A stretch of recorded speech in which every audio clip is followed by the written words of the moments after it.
Lune de sang et éclipse solaire. Une nuit, 3 veilles, des lunes de sang. Et l'époux qui revient.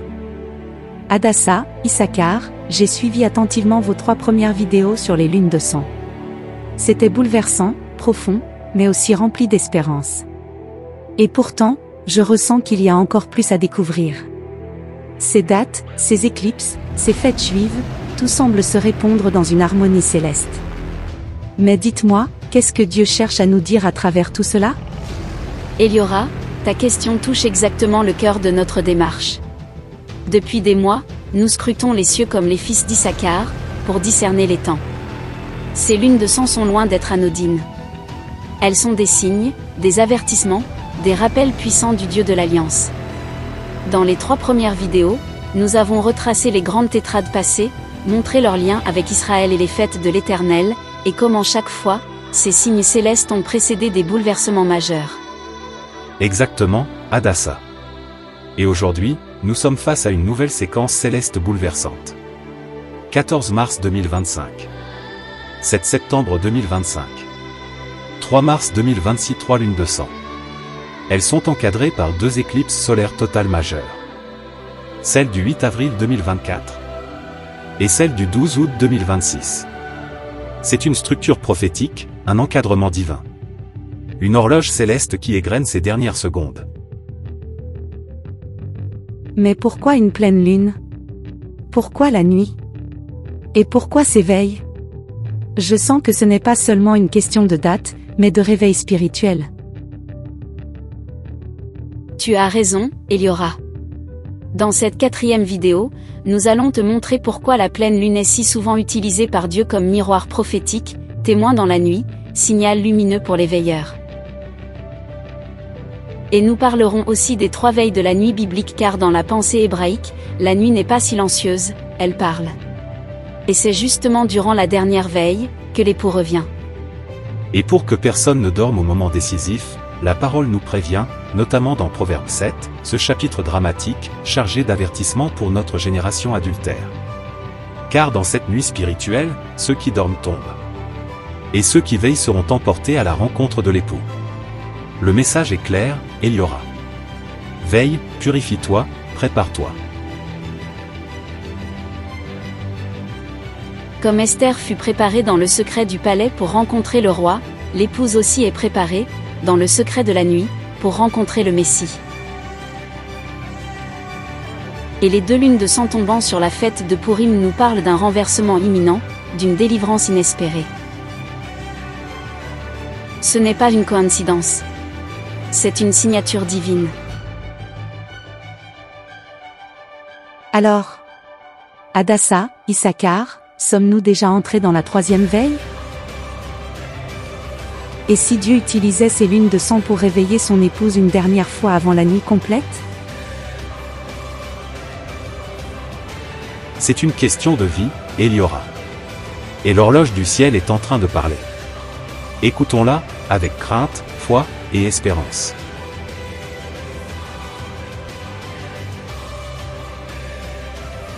Après ce dialogue intense, une atmosphère de silence habité s'installe. On sent que quelque chose s'ouvre. Comme un rideau qui se lève sur une révélation. Hadassah, Issachar et Eliora sont là, attentifs, comme veilleurs au bord de l'eau. Chacun perçoit que ce n'est pas seulement une étude. C'est une invitation.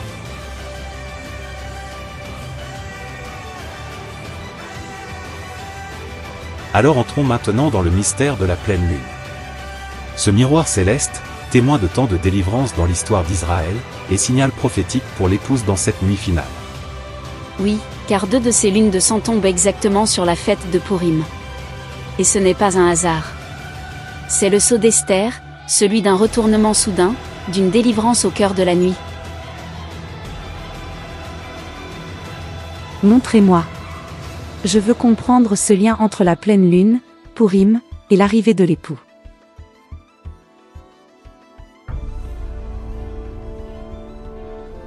Le 7 septembre 2025, au cœur d'un chiasme céleste prophétique.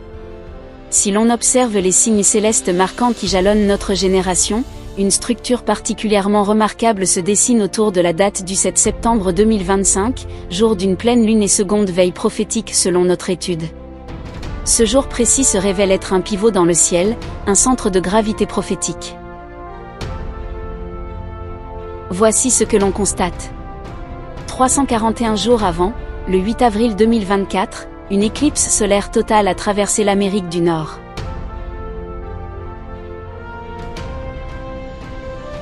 « 341 jours après, le 12 août 2026, une autre éclipse solaire totale aura lieu, visible notamment dans le nord-est de l'Europe et en Russie. Exactement entre ces deux éclipses, à également 341 jours de chaque extrémité, se trouve le 7 septembre 2025. Cette symétrie parfaite encadre 3 lunes de sang. 1. 14 mars 2025 lune de sang, première veille. 2. 7 septembre 2025 pleine lune, seconde veille. 3. 3 mars 2026 lune de sang, troisième veille. Ce chiasme céleste, comme une flèche temporelle, pointe vers le 7 septembre 2025. Ce n'est pas simplement une date centrale. C'est une invitation à l'éveil, une alerte silencieuse gravée dans les cieux. Le fait que chaque veille soit marquée par une pleine lune, et que la veille centrale coïncide avec la plus parfaite régularité lunaire, confère à cette nuit une intensité particulière. Cela renforce encore l'idée que le Seigneur encadre son retour d'indices clairs pour ceux qui veillent. Le 7 septembre 2025 semble être une horloge suspendue, une veille de miséricorde, où l'époux, à tout instant, pourrait paraître. Et si le ciel lui-même nous indiquait le temps du basculement, le seuil entre la patience divine et le jugement à venir? Car au milieu des ténèbres grandissantes, la lune éclaire toujours la nuit, et elle témoigne que le Créateur a fixé les temps dans les cieux, pour avertir, réveiller, et sauver. Résumé de la première séquence. Éclipse solaire totale du 8 avril 2024 à la lune de sang du 14 mars 2025. 8 avril 2024, éclipse solaire totale visible en Amérique du Nord, très marquante. Elle a traversé les États-Unis du sud au nord-est, croisant la trajectoire de l'éclipse de 2017, formant un X prophétique sur l'Amérique. Cette éclipse a beaucoup fait parler d'elle sur sa signification de l'arrivée du jugement sur les États-Unis. 14 mars 2025. Lune de sang, éclipse lunaire totale, veille du 15 mars, jour du mois biblique d'Adar. Cette pleine lune est aussi la première d'une séquence de 3 pleines lunes sur les veilles de la nuit. Durée entre les deux. 341 jours. Résumé de la deuxième séquence. Lune de sang du 7 septembre 2025 à l'éclipse solaire totale du 12 août 2026. 7 septembre 2025. Pleine lune, lune de sang, en veille selon le calcul prophétique de la troisième veille de la nuit. 12 août 2026. Éclipse solaire totale visible dans le Pacifique, Asie et une partie de l'ouest des États-Unis. Durée entre les deux. 341 jours. Voici un tableau récapitulatif résumant bien les événements. Analyse. Cette symétrie parfaite de 341 jours entre éclipse et lune de sang marque un intervalle prophétique. Elle souligne un encadrement céleste, chaque lune de sang est entourée d'éclipses solaires majeures. Une possible saison de veille, de préparation ou d'avertissement, entre avril 2024 et août 2026. La pleine lune du 7 septembre 2025 se trouve à mi-chemin, comme un point charnière prophétique. Si on prend l'éclipse solaire totale du 12 août 2026 mois 341 jours, on arrive au 5 septembre 2025, à 2 jours près de la lune de sang. Voici une observation très percutante dans un cadre prophétique. Voici les faits. Éclipse solaire totale, 12 août 2026. Moins 341 jours, la même durée qu'entre le 8 avril 2024 et le 14 mars 2025. On arrive au 5 septembre 2025. Et la lune de sang, pleine lune plus éclipse lunaire, tombe juste après, le 7 septembre 2025. Ce que cela suggère. Il y a une symétrie inversée très étroite, ou une éclipse solaire majeure, 12 août 2026. Est précédée de 341 jours par une lune de sang marquante, 7 septembre 2025. Exactement comme une autre lune de sang, 14 mars 2025, est précédée de 341 jours par une éclipse solaire totale, 8 avril 2024. En d'autres mots, une structure miroir se dessine entre deux grandes éclipses solaires. L'avril 2024 et août 2026. Et les deux sont encadrés par des lunes de sang quasi à équidistance, 14 mars 2025 et 7 septembre 2025, avec 341 jours de part et d'autre. Interprétation symbolique possible. Cette structure suggère une parenthèse céleste entre deux signes puissants dans les cieux, où les lunes de sang jouent le rôle de marqueur ou de veille prophétique. Cela pourrait représenter une saison d'avertissement, un appel au réveil, ou une période de bascule spirituelle entre la lumière et les ténèbres, entre la préparation de l'épouse et le retour soudain de l'époux. Le 7 septembre 2025 devient ainsi un point de pivot ou de milieu prophétique entre deux grandes éclipses solaires.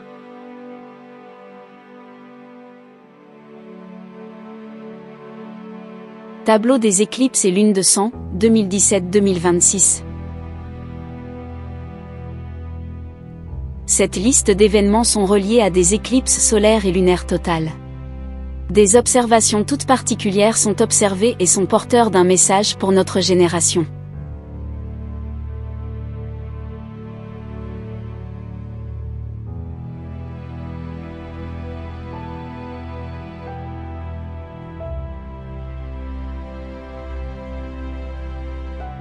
Récapitulatif des intervalles clés. Avec ces événements et sous cette approche, on peut clairement identifier le 7 septembre 2025 comme un point central prophétique dans cette séquence céleste. Voici pourquoi.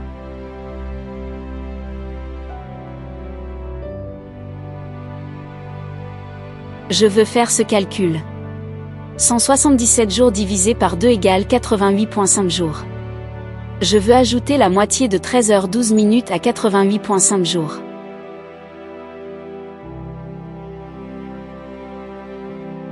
Voici les éléments à mettre en avant, vous laissant lire le développement. Diviser 13h12 min par 2. Ajouter 6h36 min à 88,5 jours. Résultat final. 88 jours, 18 heures, 36 minutes. Vérifions si ce total donnerait 88,8. Total, 88,775 jours. Conclusion.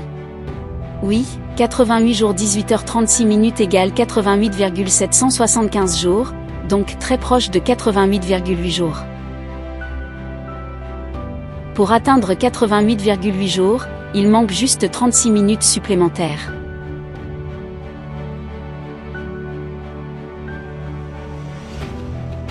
Voici une section ajustée sur Pourim et les lunes de sang, en intégrant clairement la délivrance de l'Église l'épouse du Seigneur avant les tribulations, et le temps de détresse pour Israël pendant les 7 années à venir.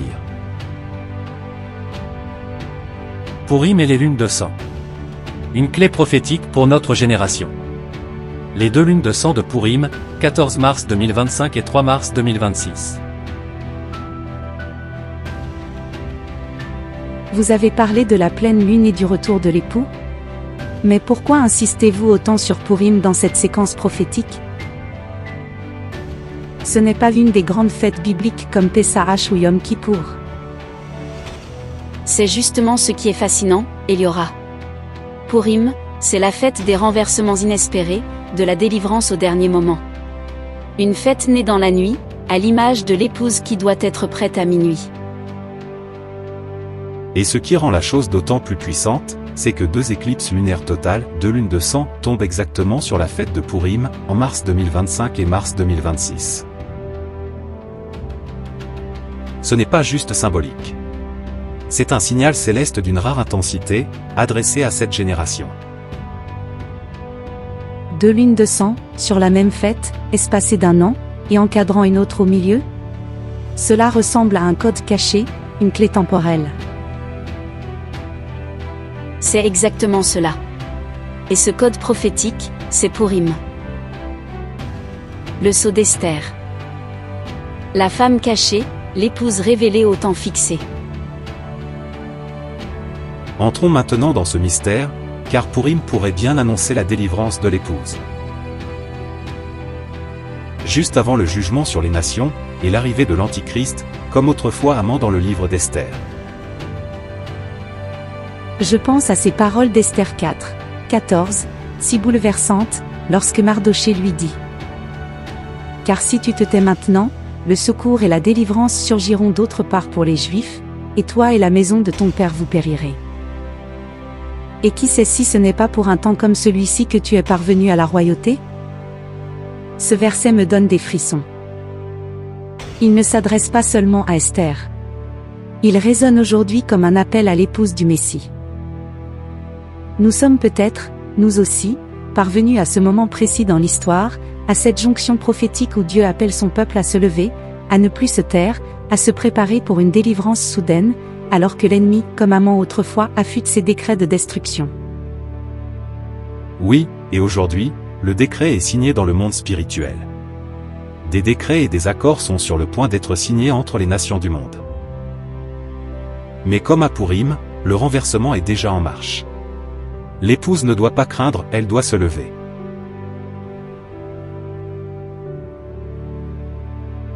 Dans cette séquence singulière qui s'étend de mars 2025 à mars 2026, nous assistons à 3 éclipses lunaires totales, appelées lunes de sang. 14 mars 2025. 7 septembre 2025. 3 mars 2026. Ce qui attire fortement l'attention, c'est que la première et la troisième tombent exactement sur la fête biblique de Purim, selon le calendrier hébraïque. Date: 14 mars 2025 égale pleine lune, lune de sang et fête de Purim. 3 mars 2026 égale pleine lune, lune de sang et fête de Purim.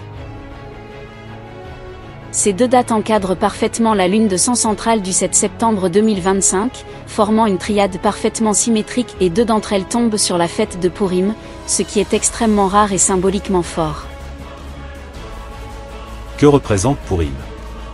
Purim est la fête du renversement, racontée dans le livre d'Esther. Le peuple juif, menacé d'extermination sous le règne perse, fut sauvé de manière miraculeuse grâce à l'intervention courageuse d'Esther, au prix de sa vie.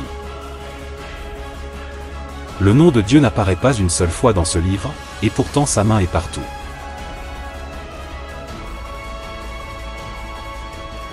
C'est une fête marquée par le jeûne et l'intercession, la délivrance divine, la victoire contre les ennemis du peuple de Dieu, un retournement de situation surnaturelle. Ce que cela signifie prophétiquement. 2 lunes de sang qui tombent sur la même fête, à 1 an d'écart, cela ne peut pas être une coïncidence. Il s'agit très probablement d'un message céleste, un code prophétique pour notre génération. Voici quelques pistes de compréhension spirituelle. 1. Pour l'Église, l'épouse fidèle. Ce double Purim pourrait symboliser une fenêtre de délivrance, un appel solennel à se préparer. L'Église de Jésus-Christ, celle qui veille, qui se sanctifie, qui soupire après le retour de l'époux, est sur le point de vivre son propre Purim. Une délivrance soudaine, une extraction surnaturelle hors du monde, avant que la grande tribulation ne se déclenche. 2. Pour Israël, la nation élue mais encore aveuglée. Si l'épouse est enlevée, Israël entre alors dans les 7 années de tribulation prophétisées dans le livre de Daniel. Ces années, comme pour Esther, seront marquées par un temps de crise extrême, de menaces, mais aussi d'un réveil graduel et d'un retour vers le Dieu d'Abraham, d'Isaac et de Jacob. La fin de ces 7 années verra le retour glorieux du Messie, cette fois non plus comme l'agneau souffrant, mais comme le roi des rois, pour établir son règne millénaire. 3. Pour les nations. Comme à l'époque de l'Empire perse, les nations sont appelées à choisir leur camp. Ceux qui se lèvent contre Israël, ceux qui persécutent l'Église, boiront la coupe du jugement. Ceux qui bénissent, protègent et soutiennent le peuple de Dieu entreront dans la bénédiction du royaume à venir. Un message d'espoir et d'ultime appel. Ces lunes de sang sur Pourim encadrent un moment charnière dans l'histoire du salut. C'est comme si Dieu disait à son peuple: regarde le ciel. Je parle, je crie. Prépare-toi.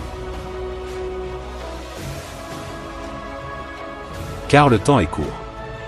Le dernier renversement approche. Pour l'Église fidèle, c'est un appel à être trouvée prête. Pour Israël, c'est un compte à rebours vers la révélation du Messie. Pour les nations, c'est une dernière chance de repentance. Et qui sait si ce n'est pas pour un temps comme celui-ci que tu es parvenu à la royauté. Esther 4, 14. En résumé, 2 lunes de sang tombant sur Pourim, à un an d'intervalle égal, signe rare et extrêmement significatif. Cela annonce une délivrance pour l'épouse, et une période de purification pour Israël.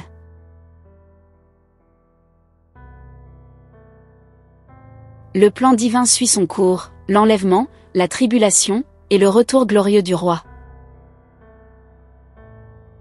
Nous sommes à la jonction entre 2 mondes, entre 2 règnes, entre 2 alliances. Ne soyons pas comme ceux qui dorment la nuit.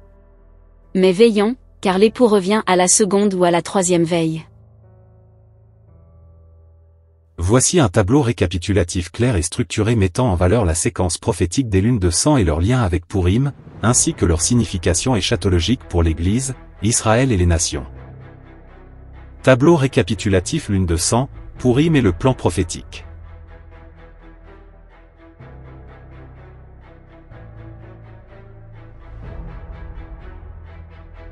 Interprétation spirituelle. Tableau de synthèse relevant certains aspects primordiaux. Et encore, clé de compréhension.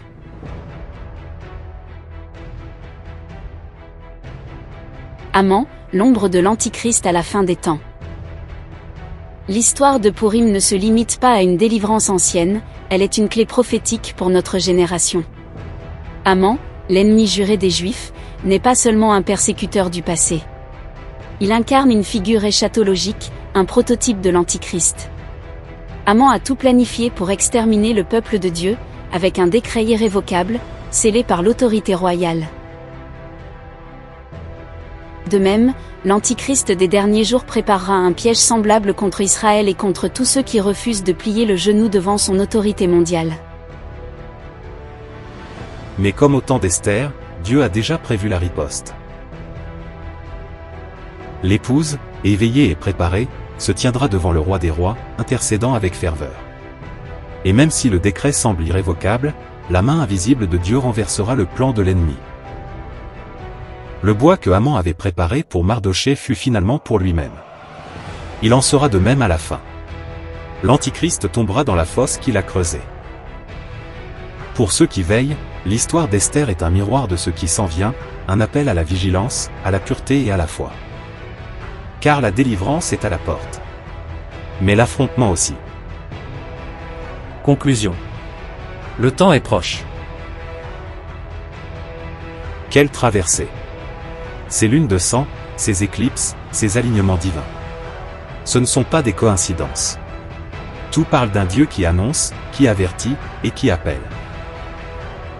Oui, nous avons vu des signes, des dates, des fêtes bibliques qui résonnent comme des cloches dans la nuit. Le Seigneur revient, et son appel est urgent. Préparez le chemin du Seigneur, rendez droit ses sentiers. Et tout cela pointe vers un rendez-vous divin. Une nuit. 3 veilles. 3 lunes de sang. Le cœur du Père bat pour son Église. Il ne veut pas qu'un seul se perde. C'est un cri d'amour. Un dernier signal avant l'aube.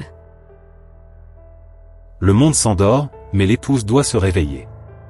Aujourd'hui est encore un jour de grâce, mais demain, il pourrait être trop tard.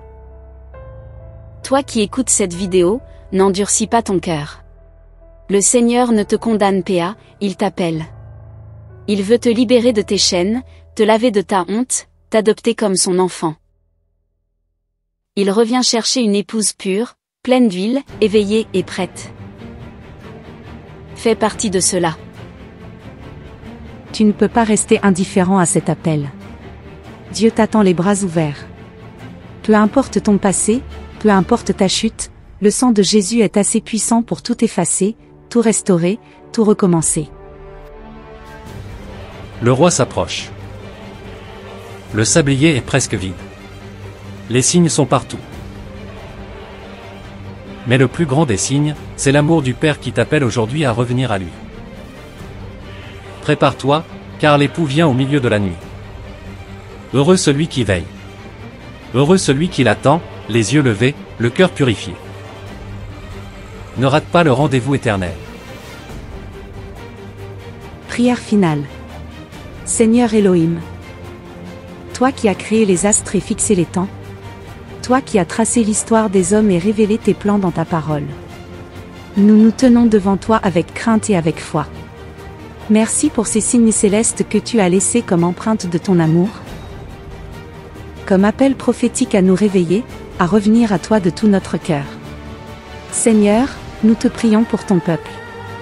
Qu'il se purifie, qu'il se tienne prête, qu'il retrouve son premier amour, et qu'il resplendisse dans la nuit comme la pleine lune, témoin de ton retour imminent. Et pour tous ceux qui regardent ou écoutent maintenant, Seigneur, touche les cœurs, brise les chaînes, délivre des ténèbres, pardonne ceux qui se repentent sincèrement aujourd'hui. Que ta lumière entre dans chaque foyer, dans chaque âme. Sauve, transforme, prépare. Nous t'attendons, Seigneur Yeshua. Viens chercher ton épouse. Viens, Seigneur Jésus. Amen. Remerciements. Je suis vraiment reconnaissante d'avoir pu vivre ce moment avec vous, Issachar et Eliora. Ce fut un temps béni, un partage intense, profond, rempli de lumière et de vérités précieuses. Mon cœur est ému à l'idée que ces paroles puissent toucher, réveiller, et peut-être même sauver. À vous qui avez regardé cette vidéo. Si quelque chose a remué votre âme, alors sachez que ce n'est pas un hasard. C'est une invitation du ciel. Merci, Hadassah et Eliora. C'était un honneur d'être à vos côtés. Et à vous tous, chers auditeurs. Ne perdez pas courage. Ce que nous vivons est réel, prophétique, urgent.